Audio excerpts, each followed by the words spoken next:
From the open season studios, welcome to SuperTalk Outdoors, where we celebrate every single Monday at lunchtime the world-class outdoors of the state of Mississippi, because this is the capital of the outdoors in America. I want to thank you for joining us on the powerful SuperTalk Mississippi Radio Network. Some of you are watching the show on supertalk.fm or Amazon Alexa, the SuperTalk Mississippi app, or SuperTalk TV at C Spire TV. Or then on social, you've got Facebook and YouTube or your favorite podcast. We really appreciate you joining us. However, whenever you want to engage in this show. Today, it's May the 13th, 2024. You know, we get a lot of numbers. I was looking this morning at the SuperTalk Facebook page, and in the past recent history of the show, we had over 16,000 people engaged. Content published was up 38%. Net followers is up 57%. And then video views up 40%. So people continue to come to the show and engage however, whenever they want to. And part of the goal here as SuperTalk Mississippi Media being a multimedia company is to provide this show on any platform you might choose to engage with. But look, let's face it. SuperTalk Radio is king. SuperTalk Mississippi is king, and that's this great strategy of strategically and regionally positioning radio stations across the state is such a smart strategy.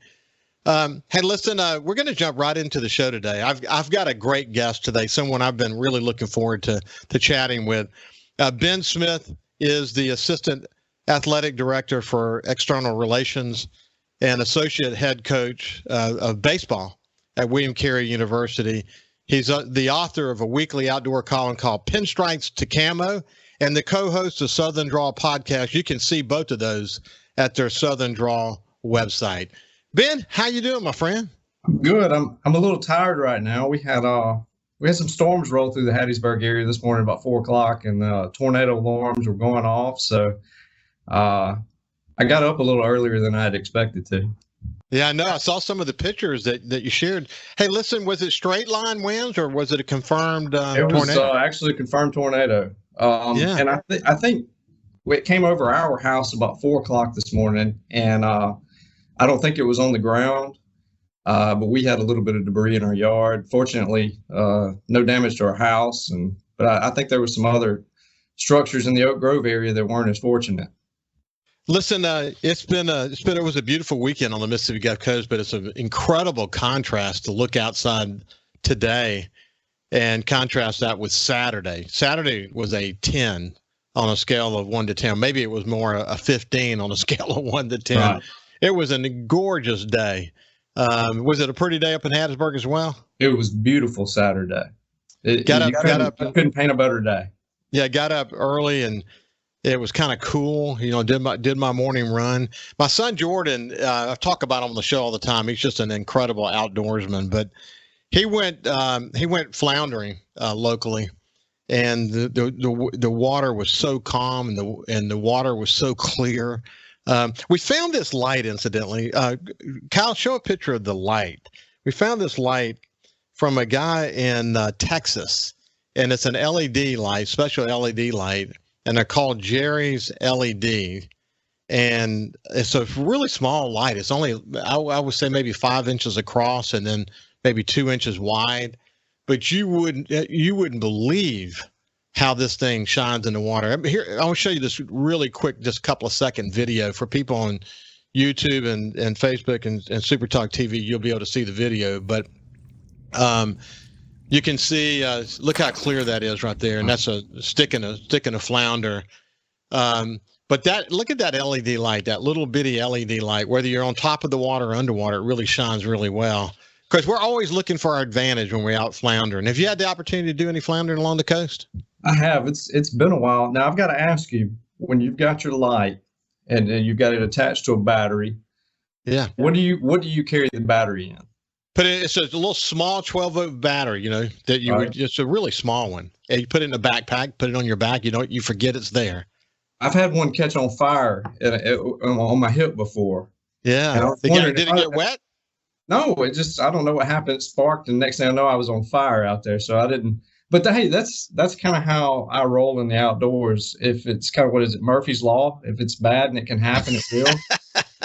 And that's kind of how it is for me. I was Well, wondering if I was listen, doing man, something wrong. I lease a couple of farms up in the Mississippi Delta, and man, when you get up around that Delta gumbo, for sure Murphy's Law kicks in, man. If it can go wrong, it will go wrong. You've experienced that, huh? Oh yeah, that's every other day. Hey, listen, you've got a fascinating story, and I've enjoyed reading your columns and watching the evolution of your podcast from pinstripes to camo to Southern Draw, which is what it's called today. But it's interesting. You took your love of baseball, your love of sports, and you sort of combined it with your love of the outdoors. The interesting, the way I talk about me being on this show is I spent a lifetime in media. So what I've learned about media and policy and politics and First Amendment law and all of that, it's combined, it's intersected on this show with my love of the outdoors. But when you can find a way to do both, it's a good thing. But you've really had a lot of fun with that, haven't you? I have. It's and it was never supposed to be that way. When COVID, and a little backstory, when COVID shut down baseball, I didn't have anything to do. It was usually my most busy period of the year in March, and all I did was go fishing every day or turkey hunting when I could. So started, fiddling around with writing a few things down, and it just kind of grew and grew, and I realized I kind of like doing this. Not sure that I'll ever hit it big doing it, but I'm having fun doing it.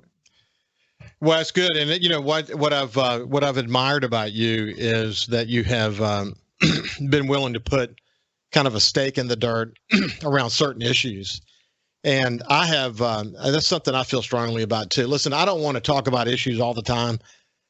I want to talk mostly about people's love of the outdoors and introduce, the audience to people who really love being out in the outdoors, and so we can learn from their passion and share their stories, et cetera. All those things are important to me. But, from time to time, what happens in Jackson and what happens in Washington is important to us. And see, I don't think we spend enough time talking about what happens in Jackson and how it impacts us as outdoorsmen. And one of the goals of this show is to illuminate the voices of people who want to make a difference. Look, I've had a long association through this show with people like Will Primos and Lake Pickle and Jordan Blissett. Lake and Jordan are involved in sponsoring this show, but long before they were involved in the show, I enjoyed getting their voices out there. I often refer to people from the Primos team or from the Mossy Oak team. They've all been on the show as well, as ambassadors for Mississippi to the rest of the world, for that matter, because through their TV shows and their podcasts and however else they represent Mississippi, they're really ambassadors for Mississippi. I like through this show to bring all those voices together, your voice included, so that we can get more focus on why these issues at times matter, and we'll get it. We'll talk about some issues as we go forward. So I appreciate you joining me today, and I look forward to kind of introducing you to the rest of the audience. Listen, when you started playing baseball and you went on to play at William Carey University, did you ever in your wildest imagination, when you were there part of championship teams, realize that you would be coaching there and still there after all these years? When I graduated, I had no idea what I was going to do. And when I was in school here, I didn't know what I was going to do. I knew that I wanted to stay around the game of baseball in some capacity. Obviously, like most every other college player, the goal is to play professionally. I figured out about halfway through my career that wasn't going to happen. So I'd better start making good grades and try to do something that I can make a living. Fortunately, we had a coaching opening after I finished my senior season and had the opportunity to stay on. And 16 years goes by in a hurry. Yeah, it's fun. My wife tells me all the time I don't have a real job. So it's been a blessing to our family to be able to set roots down here in Hattiesburg, and I've been fortunate to have been a part of a lot of good a lot of good teams through the years. You were on a championship team. You won another championship. You guys have a game today if the weather will let you. We're supposed to. Supposed to play at 1:00. I don't think 1:00 is going to happen, but maybe later on this afternoon. So. Well, congratulations on all your success. I had the opportunity to have lunch last week with Dick Vogel and some principals from the university. It was a great lunch. We talked a lot about universities, William Carey University's commitment, not just to Mississippi, but to here in South Mississippi. And what I've learned after spending some time with your president and others at William Carey is that it's a nimble private organization that is dead serious about serving Mississippi, and they mean business. For people who have not paid attention to William Carey University more recently, look them up. You will be amazed at what this organization is accomplishing. Hey, listen, when we come back, we're going to continue our conversation with Ben Smith. We want to learn about where his love of the outdoors came from, and we'll kind of take it from there. We'll see you after this break. Welcome back to Super Talk Outdoors from the Open Season Properties studio. Open Season Properties is a full-service real estate company with a team approach philosophy that ensures your needs are of the highest priority, whether it's rural land sales, residential, or commercial properties. Open Season Properties markets and sells real estate in Mississippi, Louisiana, Arkansas, Tennessee, Alabama, and Georgia, and they're dedicated to the development of long-term client relationships and unwavering commitment to service. Go to openseasonproperties.com to learn more. We're thrilled to have Open Season Properties as a title sponsor. Hey, let's get back to our guest. I'm really thrilled to have Ben Smith with us today. He's Assistant Athletic Director for External Relations and Associate Head Coach at William Carey University. He's also has a wonderful column called Pinstripes to Camo, and is a co-host of a Southern Draw podcast, which used to be called Pinstripes to Camo. And you can see them both at their Southern Draw website. Just do a search on Southern Draw, and you'll get it to pull up.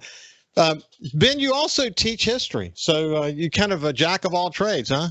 Master of none. I tell you what happened with the history job. We had a longtime history professor here, Dr. Milton Wheeler, was here for, I think, probably 40 or 50 years. Very well thought of on campus. He's the smartest man I've ever met in my life. I finished my undergraduate and my graduate work in history. I took a lot of classes under him. Several years ago, he became ill with cancer and went into the hospital. So while he was in the hospital, I took over his classes. I would go and lecture in the morning, and then I'd go by the hospital, and Dr. Wheeler would tell me all the things that I should have said that I didn't say, or the things I shouldn't have said that I did say. And then unfortunately, he was never able to return, and it just kind of turned into a full-time gig for me. Well, good for you. Do you enjoy the classroom? I do, and mostly most of my classes now are online.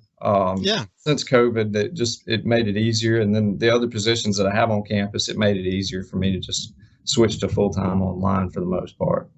When I was working with the Sun Herald newspaper down here on the coast, just before I became president publisher of the company, I was teaching business law at Mississippi Gulf Coast Community College at night. I just loved spending time in the classroom and interacting with the I say kids because they're not kids. I mean, right. I would say the average age was upper 20s, early 30s. That was kind of normal.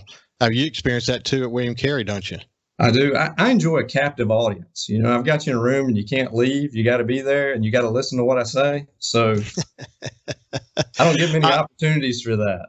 Me too. I remember once I was doing a lecture on something, and it involved standing on the desk. I stood on the desk, and this was kind of early in my tenure as a business law professor, and the class was shocked. And from that point forward, as you can imagine, I've got a sort of a gregarious personality, and from that point forward, it was never the same. We just did things different, and I enjoyed that. I mean, keeping their attention. My classes tended to do really well, and it was a lot of fun. I was fully engaged. But then as my career kind of took off and I ended up traveling a lot for the parent company for the Sun Herald, I wasn't in a position where I could teach anymore. But it was a great chapter in my life, maybe the way I would say it. Hey, Ben, where did you find your love of the outdoors? Where did that come from? I had several people that influenced it. I had a great uncle, Elvin Henderson, in Smith County. that really got me into hunting. My dad never cared much about hunting. He was more of a fisherman. Deer season, it was too early, it was too cold, and he didn't care anything about it. But my uncle, I started hunting with him when I was probably 7 or 8 years old, and I'd tag along. They were always running dogs on this deer camp, and I know dog hunters get a bad rap across the state now, and I understand why. And I'm not a dog hunter now, but that's how I got started, and it just kind of blossomed from there. And then I had several friends throughout high school that I'd tag along with and hunt. Of course, during college, I didn't have time to do it very often. Yeah. Playing college baseball is kind of like having a full-time job. So I had a 4-year hiatus, is what I've told people. Hey, listen, back in the early 1990s, I was the president of the Mississippi Wildlife Federation. I was just a young dude. And that year, there was some legislation being considered and it pitted dog hunters against steel hunters. And at the annual meeting for the Wildlife Federation, we said we're going to have a discussion and debate about this issue. And man, it was like putting your finger inside of a light, an outlet on the side of the wall, man. I mean, it was yeah. Well, you know what it did for me, though? I tell you what it did for me. In the old days when you had huge tracts of land and you didn't have as many deer as we had today, dog hunting was a big deal. But as the transition to more smaller pieces of land and more steel hunting, there was inherent conflict. There's just going to be inherent conflict. But what I came to appreciate, and I still feel this way today, is that dog hunting, there's a lot of heritage about it. There's a lot of passing it down, something about listening to those dogs. I've had the opportunity to go a couple of times, and I get it. Anything that introduces people to the outdoors, anything that brings people to the outdoors, anything that brings kids to the outdoors, I'm for it. Right. And, we're always going to have to manage conflict. That's just the way it works. But, we can't have enough hunters in the woods. That's kind of my point of view about it. And have you ever developed sort of a thought about it? No, I wrote a column. It's probably been a year or two ago about it. And I see both sides of it. Now that I don't use dogs to hunt, if you were using dogs around me, I'd probably be irritated. And I can remember my uncle, he had an old blue tick hound and a couple of beagles. And for the most part, the blue tick hound, you could catch him before he crossed over, property lines. But those two beagles, you couldn't catch them, and you might find them 3 days later, and I can understand why landowners would be upset about that. But on the flip side, you talked about heritage of hunting in Mississippi and dog hunting. There's a lot of heritage there. Yeah. And I hear people all the time talk about banning dog hunting, and I just don't think that's a feasible option either. No, I don't think so either. I have many people that do it. I have a dear friend. I refer to him as MacGyver. I've talked about him many times on this show, but his name is Mark Creech.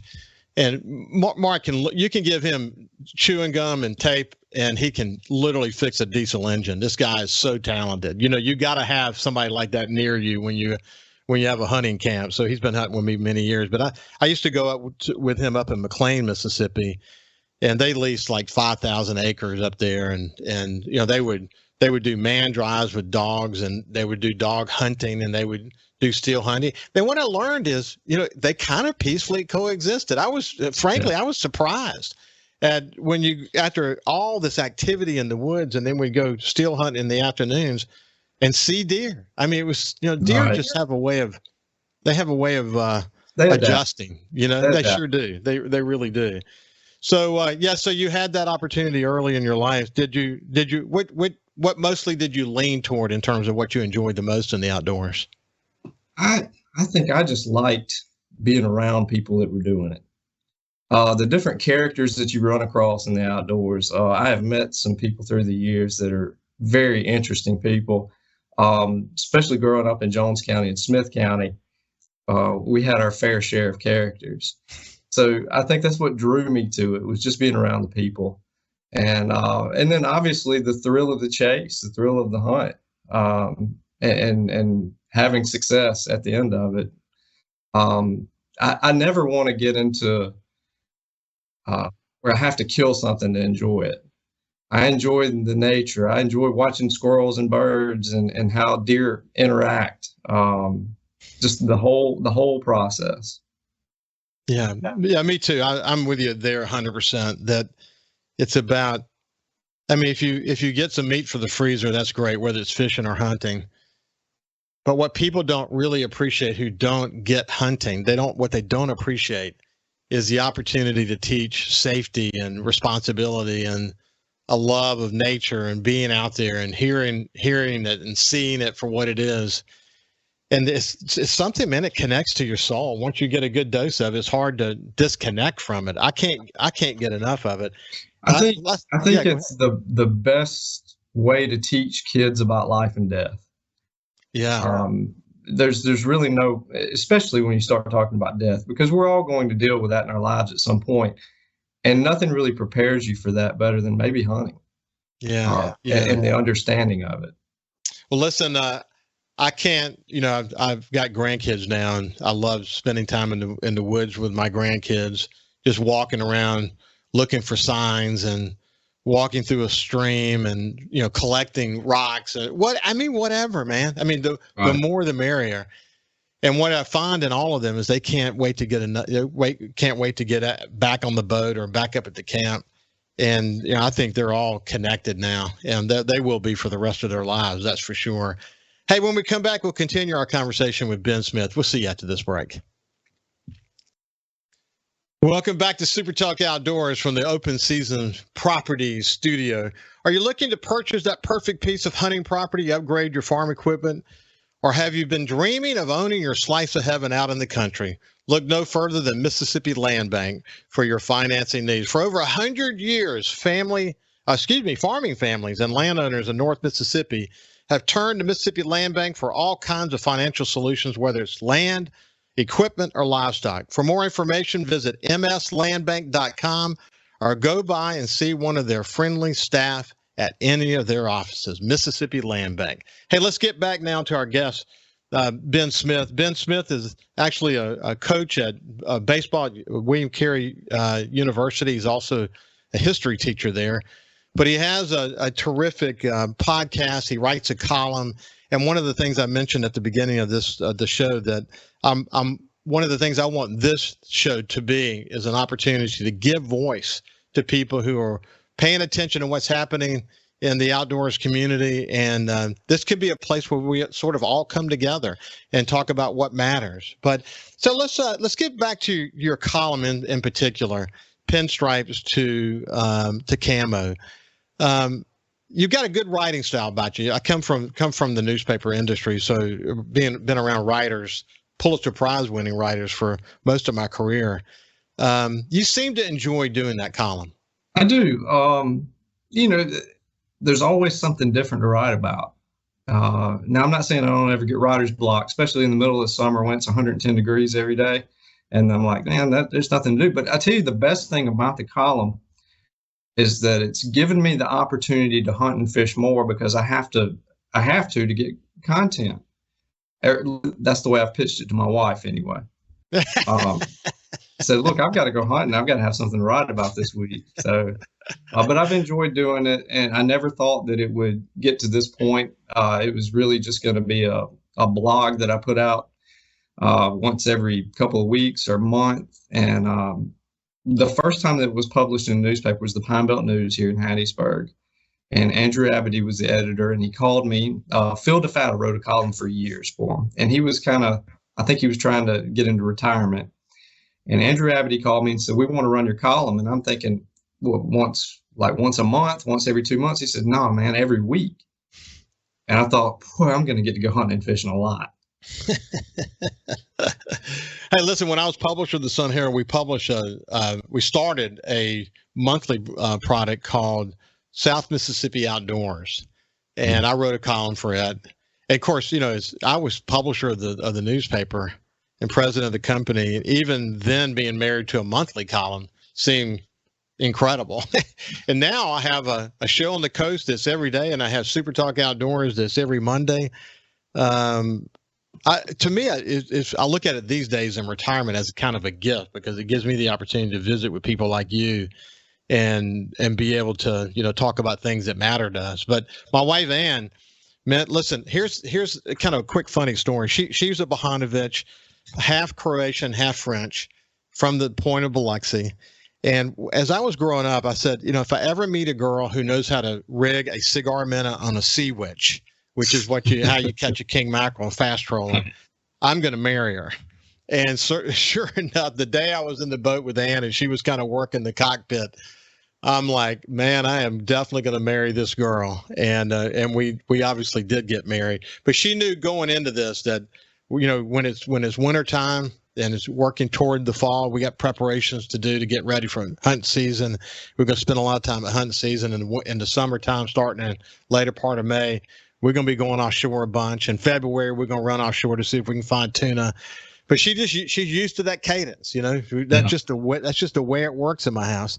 And as we introduced my daughter and my two sons more to it, and she saw that the more time we spent on the boat together, the better we were as a family. We completed the circle, and it was great to have somebody who understood that. But through this show, it's a great opportunity for me to be able to share my love of the outdoors. So anyway, you have a great, you don't mind kind of poking fun at yourself. As the recent column you wrote about turkey hunting, all the great success that you've had turkey hunting. Tell us about that. So, okay, in fairness to me, turkey hunting or turkey season's in the middle of baseball season. I don't do real well early in the morning anyway. I'm not a morning person. So I don't get to turkey hunt a whole lot. And then, having to be in the office or on the road a lot. I have never killed a turkey. In 38 years, I just can't seal the deal. I've been close several times. Last year was the closest I think I'd been. We had two gobblers strutting at 75, 80 yards. They're working their way to us. And I'm sitting there thinking, this is finally going to happen. And all of a sudden, all heck breaks loose behind me. 6 deer come crashing through right beside me, run right toward the turkeys. And a little house dog that was about a 35-pound house dog is chasing the deer. And we're on 1,200 acres of land. There's not a house anywhere around. I said, that's a sign right there. This is just not meant to be for me. Hey, you stick with it. You'll get your turkey. But, listen, I didn't kill my first turkey till just a few years ago. I mean, I didn't do a lot of turkey hunting, but when I did, I didn't have a lot of success. And I went with my friend Al Hopkins, who passed away. God bless his soul, in the last year or so. But he had a wonderful farm up in Walnut, Mississippi, and I went up there with my son Jordan. And man, what an experience that was! Just good Lord, everything happened the way it was supposed to happen, and I got an opportunity to kill my first turkey. So you're not alone in how long it took you to kill your first one. I can't complain too much when you only go once or twice a year and you don't do any scouting or any prep work for it. You really can't expect it, Hey, listen, my son Jordan, and I call him my hunting son, Jake Carter, because his dad doesn't hunt or fish, so Jake's been hunting and fishing with me for most of his life. But they didn't get their turkeys till almost the last weekend, and they were almost every weekend out pursuing it, walking miles and miles and miles. But, again, that's the thing. People who don't get hunting don't understand that those experiences, even though they didn't shoot a turkey in those early parts of the season, the memories they made, man, out there together, and even when they were hunting alone, you can't trade anything for that, can you? I know. I've gotten to the point now with turkey hunting that if I can go in the woods and hear a bird gobble, whether I see the bird, shoot the bird, or whatever, I'm calling it a success. So. Hey, you wrote a column recently, too, about this duck stamp. I'm so disappointed we couldn't pull it off. It seemed, I'm sorry, I said duck stamp. I meant turkey stamp, the wild turkey stamp from Mississippi, that we couldn't get alignment. I've sent Bill Kincaid, the chairman of the House Committee, Wildlife Committee, and Senator Neil Whaley, the chairman of the Senate Wildlife Committee. I sent them both notes last week. Didn't hear back from them. I sent them both a note again this morning. Said it just hit me that I didn't hear back from you guys. I still haven't heard back from them. But it's amazing that a bill like this, where the bills from the House and the Senate were identical, how something like that could die just before it goes across the finish line with seemingly so much support. Isn't that frustrating, Ben? It is, and that's politics, and that's what I don't like about the outdoor industry is we have, and I don't want to besmirch any politicians on the show, but when you have politicians involved with it, you're going to have things that get it hung up like this happened. I think the thing that disappointed me the most was that the turkey stamp didn't get passed, but we passed something that's relatively meaningless with being able to wear fluorescent pink. And yeah, I mean, I think I said in my column, my 4-year-old is going to be happy about that, but it's not good for the state of Mississippi. Well, listen, one of the things I've been talking with wildlife conservation organizations like Wildlife Mississippi, people like that organization, and Ducks Unlimited, and there are many others.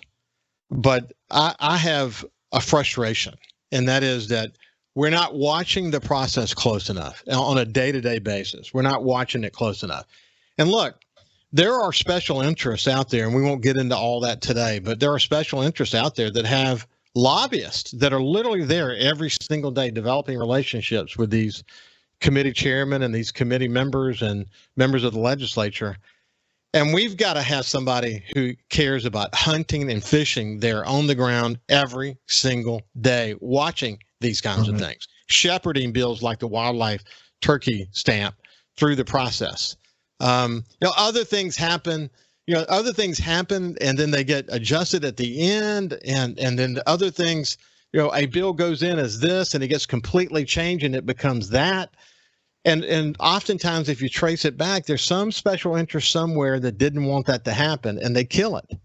And we just got to pay more attention. I'm going to be talking more with the Speaker of the House about that in upcoming shows, and with Delbert Hosemann, Lieutenant Governor Delbert Hosemann is actually going to be on my show, the Ricky Matthews show, later this week. We've got to get more focus on wildlife conservation issues. When we come back on the other side, we'll continue our conversation with Ben Smith.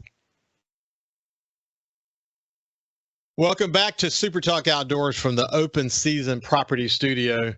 In a world where honesty and dependability are rare, Austin Seals and Jordan Blissett of Open Season Properties stand out with their commitment to integrity and hard work. With a background in agriculture science, marketing, and hunting land development, this team offers a real service that you can rely on in buying and selling real estate. Whether it's your family property or your first piece of ground, they understand the significance of every transaction. Specializing in recreational land, poultry farms, investment properties, farm and timberlands, and more, they are here to meet all your real estate needs. Give Austin Seals and Jordan Blissett at Open Season Properties a call today and experience the difference. Hey, listen, we're visiting with Ben Smith today. He's got a terrific column that he writes called Pinstripes to Camo. You can see it at Southern Draw website. It also has a podcast called the Southern Draw Podcast. And it's actually it's a grown-up version or maybe an iteration of the Pinstripes to Camo podcast. Let's talk about Southern Draw for just a second. What's the goal? And, give us a sense of some of the conversations you guys are having. Okay, so we started the podcast as Pinstripes to Camo. I've got two partners with that. Matt Langford, who's a local business owner here in the Hattiesburg area, and my first cousin, Hunter McCool. And we put out probably 75, 80 shows, I think, in the last couple of years. And their argument was nobody understands what Pinstripes to Camo is other than baseball people. So we decided to rebrand it. And that's a play on words, Southern Drawl, being a talk show. And you know how Southerners are, they're proud of their Southern drawl. So I don't know, maybe it'll hit big. Maybe we'll be hosting Joe Rogan one day, That's the goal of every podcast for sure, man. I mean, it's incredible what Joe's been able to accomplish. So, but I've looked at a wide variety of conversations, whether it's growing big deer or property management or great fishing opportunities. It seems like you guys have sort of a similar focus as I have on this show, and that is to introduce the audience to a wide variety of people who are committed in one way or another to the outdoors. I mean, that's the bottom line, isn't it? We've had some really good guests on there that are very good at what they do, whether it be land management, or any type of conservation stuff. And we've done things from deep sea fishing to alligator hunting to, food plots. And every guest has been unique in their own way, and it's been a lot of fun. We've got to meet a lot of really neat people. But, you mentioned, I think earlier, and you've mentioned it several times on your show, about how Mississippi is the capital of the outdoors. And we truly believe that. I don't know if there's another state in the United States that you can do the things that you can do in Mississippi. And we thought it'd be a great idea to highlight our state. We all love Mississippi and we love the people here. And so we're just kind of taking the opportunity to show folks that, hey, this is what we all, what we have to offer here. So, Ben, I've made that case many, many times. It's something I would really believe in as well, that you're not going to find mule deer here or elk, but the deer hunting and the turkey hunting and the duck hunting and the red fishing and the speckled trout and what we can do offshore. When you add it all up, when you think about crappie in northeast Mississippi and the lakes of this place, the undammed waterway, which is the Pascagoula River complex, and what you can do there, when you add it all up, there's not a state in the United States that has so many incredible capabilities as we have here in Mississippi. Right. And I said I'd go toe to toe with anyone in America and have that debate with them. And I know, I can tell that you believe in that as well. I've experienced it. I know what it looks like, and it is incredible. Well, you kind of get, we do some shows and we're highlighting things in the state and how good things are. But then you get a little bit on the fence, like, do we really want to tell everybody about this, or do we just kind of want to keep it to ourselves? Well, one of the challenges on the turkey hunting, incidentally, is the number of people from outside Mississippi that want to come here to enjoy it. I mean, how can you? It's hard to keep stuff like that a secret. Which is all the more reason for the turkey stamp. It's all the more reason for the turkey stamp. Amazing that we could listen. I'll figure out why. I'm going to figure out exactly what happened. I have some suspicions. Lots of people told me what they think happened, but I'm not going to talk about what we think happened. I'm going to talk about what happened as soon as I know better what the situation is. And I really need Senator Neil Whaley and Bill Kincaid to get back with me and talk to me about what happened and why it happened and how something with so much support could die like that, literally, as it was about to go across this finish line. It's so frustrating. I think the most frustrating part is the potential that it could do for conservation for the future of turkey hunting here. It was a 3-1 match from the federal government. And we could have raised so much money. I'm with you, man, and continue to collect more data and engage people. And I think the Department of Wildlife, Fisheries, and Parks, when it comes to managing something like wild turkey, is doing a good job, and we just need to support them in every way we can.